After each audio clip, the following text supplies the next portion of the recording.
I'm Elex Michaelson. This week, the issue is the Trump inauguration. We take you inside the Capitol as we sit down with members of Congress from both parties to discuss what President Trump 47 means for California. Then we discuss the state's response to the wildfires with Attorney General Rob Bonta and Senate President Pro Tem Mike McGuire.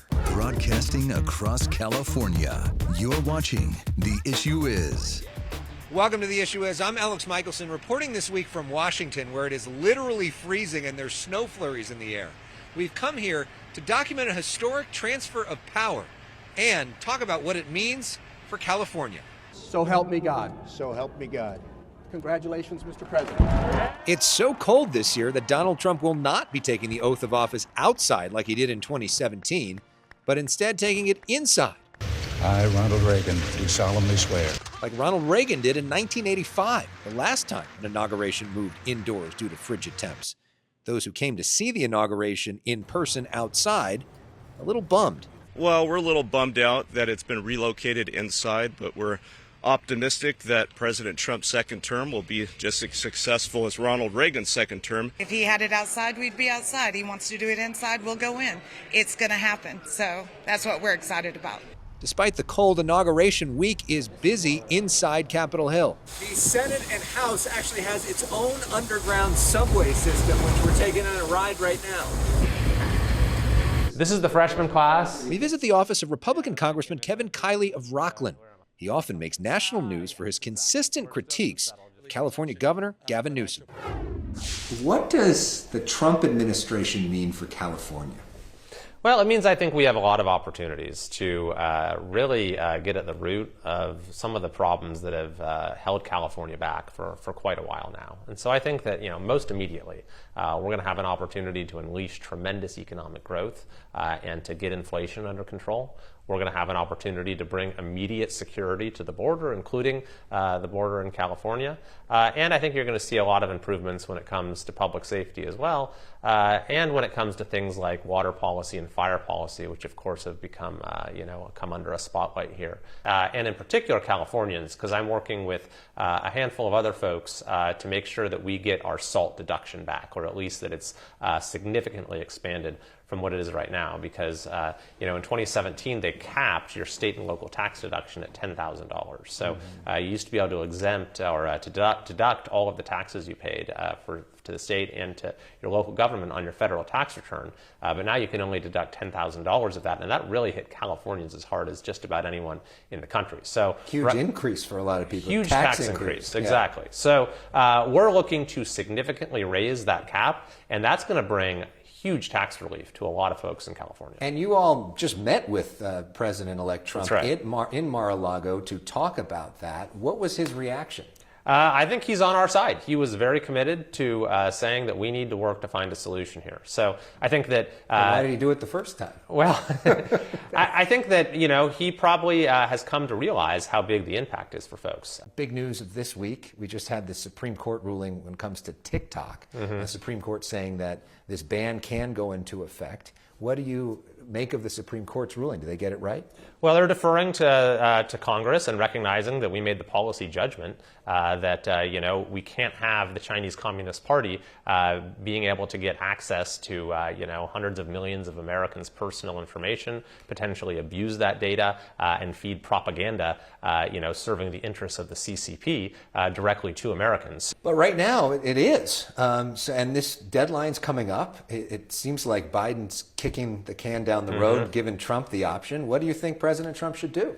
Well, I think he's looking at a way that he can reach some sort of deal so that we can have a change in ownership, or we can at least have safeguards or protections in place to protect Americans. Gavin Newsom and the Democrats have talked about Trump-proofing California. You've talked about Newsom-proofing That's right. Washington. What do you mean by that? Well, Newsom-proofing California, because there's a lot of ways in which actually federal policy has in some ways enabled Gavin Newsom. So in the same vein, we can sort of stop enabling him. So I'll give you some pretty clear examples of that. The California high-speed rail is an absolute disaster, and the federal government should stop sending money to it. Or all of these EV mandates. Those all come with the stamp of approval from the federal government. So we're seeking to withdraw those things. Or I'm introducing legislation related to the Newsom program providing $3 billion in free Medi-Cal benefits to undocumented immigrants. I'm introducing legislation to say that you can't do that. Do you ever talk to the governor? No, I mean, I've actually reached out to him a number of times in the days of COVID, for example. I'd say we should actually discuss this, and that request would not be accepted. And then he put out some statement, blasting me or claiming I'm, trying to stop Californians from, getting the help they need. So I actually was there for 2 years under Jerry Brown, who I'm not a huge fan of by any stretch of the imagination, but he was a lot better at working with the legislature than Newsom was. These are the bills that I was able to work on. We also meet up with Republican young Kim of Anaheim Hills. Very, very proud to be able to showcase. She showed us her many pieces of bipartisan legislation she worked on, signed by President Biden. Kim is rated as one of the most bipartisan members in the entire Congress, helping her win re-election as a Republican. As you know, after November election, Alex, I'm the only Republican in the greater Los Angeles and Orange County area. How's that feel? It's a challenge, a lot of weight on my shoulder, but I need to represent my community and the concerns and the pressing issues and the crisis that we're facing. What do you think is the lesson that other Republicans can learn from you? The fact that you are the last surviving LA representative who is a Republican. When we talk about bipartisanship, it's not a bad word. Depending on who you talk to, I'm criticized for being bipartisan. I'm hailed as a hero by being bipartisan. But I think, at the end of the day, look, we have the majority in the House, we have the majority in the Senate, and then we have the White House under the Republican administration. Mm-hmm. But we have the very, very slim majority in the House. And I've known this when I came here 4 years ago. Mm-hmm. The only way to get big things done is to reach across the aisle and work in a bipartisan way. That was my promise I made when I was first elected, and I kept my promise, and I have delivered results because I worked across the aisle in a bipartisan way. What are your big priorities now for this next term, now that you have Republican control here, Republican Senate, Republican President? What are you looking to get done? I want to make sure that the policies that we work on is in line with keeping the American dream and protecting the American dream. That includes maybe doing some comprehensive immigration reform, making sure that DACA is fixed one way or another. As someone who came to America to realize the American dream and seek the opportunities this country provided for someone like me, I want to make sure that that is intact. We welcome those who want to come here and realize the same opportunities like I did, but let's do it legally. And fixing the immigration that is broken for generations, for decades, it needs to be done, however, in a fair, compassionate, and in a common sense way. So I'm willing to work with the Trump administration who expressed the desire to come up with some kind of a DACA fix. I'm willing to work with my colleagues on both sides of the aisle. And I am really honored to be in a position to add my voice in unique perspective as an immigrant who came here legally. No one should cut through the line.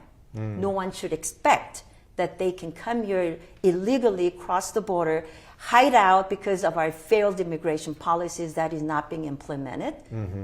So I want to get some fix and allow the opportunities for the future generations to realize the same American dream that I'm privileged and honored to live. You're pushing for no conditions when it comes to fire aid. Seems like other Republicans are joining you on that. Where are we at in terms of that, and why is that so important for you? When natural disaster hits your communities, it is not partisan. It's not a blue or red issue. We are talking about life and death. We're talking about communities that are hurting. Yeah. So there shouldn't be any condition other than making sure that we bring the resources and the aid as soon as possible to our communities. Up next, a Democratic perspective from Congressman Ro Khanna. He makes news with us, offering a surprising suggestion for the next LA mayor. That's from when I was an intern for Bill Clinton in 1995. We're inside the Washington office of Democratic Congressman Ro Khanna. I've passed 7 bills in Congress. He represents Silicon Valley and has been discussed as a potential presidential candidate. We begin talking about federal aid for fire victims in California. Well, the first thing we got to do is get the aid. The aid needs to be unconditional. He's president of the United States of America. There are voters who voted for him in Los Angeles, in the Palisades, and we've got to get this aid to folks. Are you confident that you're going to get it? I'm not, unfortunately, because they're already talking, Republicans, about, or do we need conditions? There's one thing that used to still is sacred in Congress, is when you have a natural disaster, we respond as Americans. And I hope we can keep that going and we don't politicize aid. We just found out that Tik Tok ban has been upheld by the Supreme Court. You represent Silicon Valley. Your reaction to the Supreme Court decision? Terrible decision. It's going to take away the speech from 170 million Americans. I have been opposed to this ban from day one. I've had a petition going, actually, it's gone viral, 700,000 signatures in 24 hours to keep the lights on. It's going to cross 1 million. I've spoken to the White House. I am hopeful that the president's going to put a pause on the ban. You know, a lot of your colleagues in this building here say that TikTok is a national security threat, that it's basically Chinese spyware, and that we need to get it off of our phones. What do you say to that? You know what they do? They say that on television, and then they go to their campaigns and they say, how can I get more TikTok followers? I say, hypocrisy. Give me a break. Of course, there are legitimate issues. Let's make sure the state government doesn't intervene in the algorithms. Let's make sure our data is protected. But you don't need to ban the app to do that. Why do you think Trump won? And what do you think Democrats can learn from that? 2 things. We need a better economic message. I mean, he convinced more people who were struggling that he would help them economically than we did. We ran on joy, but it's rough out there. A lot of people aren't feeling joy. They feel that rents are too high. They feel that their jobs aren't paying as well. They feel that deindustrialization is still taking away their factories and offshore them. So we need a more compelling economic message of how we're going to build the working and middle class and to empathize with people's struggles. The second thing is we got to stop looking down on people just if they have a different religious or cultural view. Are you running for president in 2028? I'm focused on 2026 and making Hakeem Speaker of the House. Look, I'm flattered that I'm on these lists, but all of us need to focus on taking back the Congress as a first step. You know, when most people hear that, that sounds like a yes.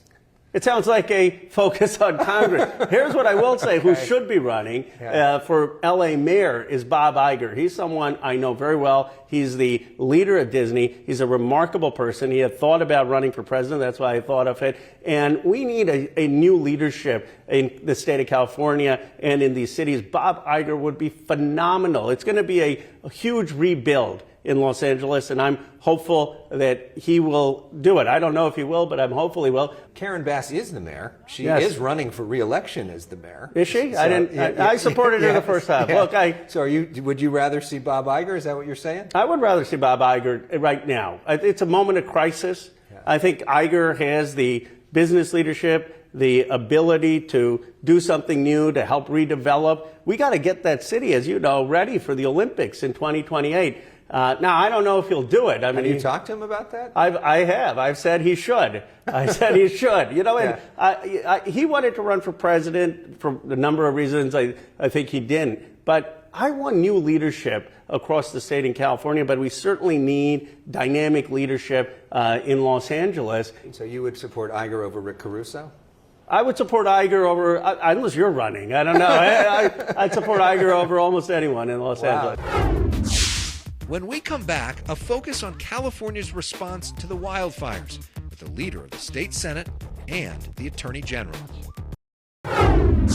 This week, California Attorney General Rob Bonta announced a crackdown on people taking advantage of California fire victims. Because Governor Gavin Newsom declared a state of emergency, landlords can legally raise prices no more than 10%. New York Post says some are jacking up prices 124%. We spoke with the AG before I headed out for D.C. Mr. Attorney General, welcome back to the show. Thanks for having me, Alex. What are you seeing in terms of price gouging right now? We're seeing folks who are trying to take advantage of the situation, exploit the vulnerability, prey on these individuals who've been displaced, who are looking for a home, who are desperate. There's a surge in demand because of the natural disaster, and they're taking advantage of that and violating the law in the process. So how quickly are we going to be seeing potential criminal charges in this? You could see something in days, at the earliest, weeks at the most, but we want the message to be clear. These are victims. These are people who are reeling and in pain. These are our fellow Californians. They deserve that we lift them up, not take advantage of them. Do not price gouge. Just because you can doesn't mean that you should, and it is illegal. You will be held accountable, and you will be punished if you do. How does somebody know that they're a victim? And if they are a victim, how do they reach out to you? I'll tell you how. You go to oag.ca.gov/report and send us the message about your experience. Send us documents that indicate the price that you were told is the cost of the housing. If you are able, send us the price before the declaration of emergency on January 7th, so we can do a side-by-side, and it can be clear that the increase is over 10%. But you don't have to do all of that. That's just helpful if you can. People know they're victims when they see these prices that are sky high and way out of whack. And as we wrap things up, the bottom line message to the people of California tonight. California is certainly during this time knocked down because of these horrific, unprecedented LA fires, but we're not knocked out, and we're going to rebuild. We're going to recover, and we're going to heal, and we will do that best if we do it together. The Attorney General of the state of California, Rob Bonta, thanks for coming on and sharing your views. Thank you for having me. Also spoke with Mike McGuire, the leader of California's Senate. He's in favor of Governor Newsom's plan for the state to designate at least $2.5 billion for wildfire victims and leading a special session of the legislature to pass it. Senate President Pro Tem McGuire, thanks so much for being on. Good evening, Alex. Thank you so much for having me. So what exactly will that money do? Yeah, absolutely. First and foremost, I want to let you know that we're moving with speed. We should be approving this $2.5 billion here within the next 2 weeks. And I want to be very clear. LA, we've got your back. We are moving with speed to be able to get this approved. Here's what's going to happen. Number one, it's going to kickstart the debris removal and the community rebuilding process. The vast majority of the funds will be going to kick off the two-phase debris removal cleanup. The first phase, household toxic debris, kitchen cleaners, bathroom cleaners, car batteries, bullets, oil, gas in homes, getting that out. Then it's going to kickstart the second phase, which is the debris removal, foundations, walls of homes, remaining pieces of concrete, cars. What's critically important is that the money is there to start paying the bills, to move the contractors in, and the vast majority of the $2.5 billion will kickstart and expedite the community cleanup. The last thing I'll just say on this, I have been through a dozen fires, lost, and I don't mean to get emotional about it, but I've seen in my district that I represent in Northern California the loss of thousands upon thousands of homes. And here's what I know. Any successful community rebuild has a foundation of a successful community cleanup. That's why we need to put this money into this account to get it moving quickly. And I promise you, Alex, this money will help expedite the rebuild process. Well, let's talk a little bit more about that. We have some images of you dealing with fires in your district. You've dealt with at least 3 catastrophic fires in your own particular district. What did you learn from that experience, and how can that be applied to what's happening now in Southern California? First and foremost, I think it's important to note this is incredibly overwhelming. Alex, you've seen this day after day that you've been working this. The pain, the grief, the anger, it is real. And this is devastating. And this cleanup and rebuild is going to take time. I just want to be very candid about it. There are several steps that we can take right now to ensure that we are able to move with speed. Number one, we have to expedite permitting of homes, businesses, places of worship, and schools.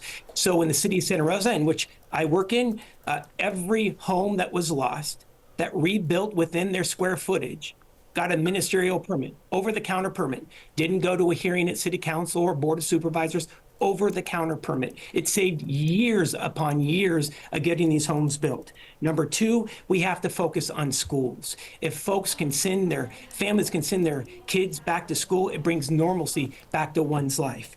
Number three, 15% of all bids that came in to homeowners who were rebuilding from the Tubbs fire in Santa Rosa, 15%, they were fraudulent. So we need to swarm the greater LA fire zone with law enforcement officials from the Contractor State Licensing Board to be able to enforce these fraudulent bids and go after these contractors. The last piece I'll just say is we have to make sure that we are communicating and working directly with local governments and FEMA and the State Office of Emergency Services. FEMA will be working with the county, the city, along with the State Office of Emergency Services on this cleanup. We can't miss a beat. We have to be attached at the hip. And I'm just going to be blunt.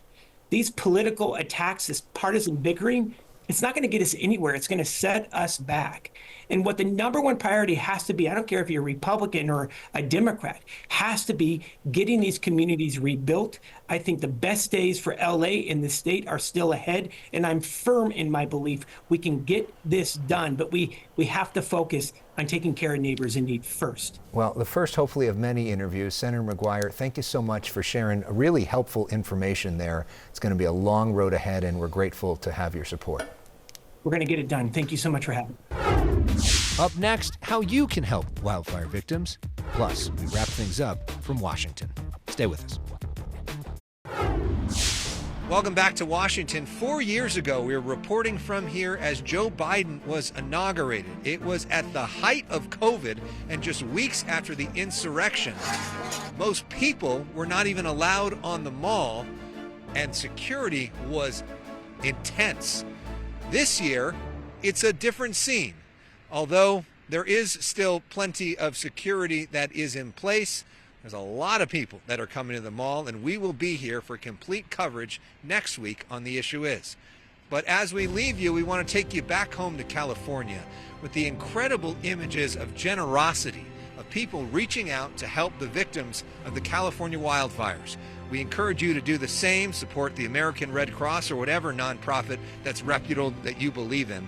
But in any event, our state needs help, and we appreciate all of you for stepping up.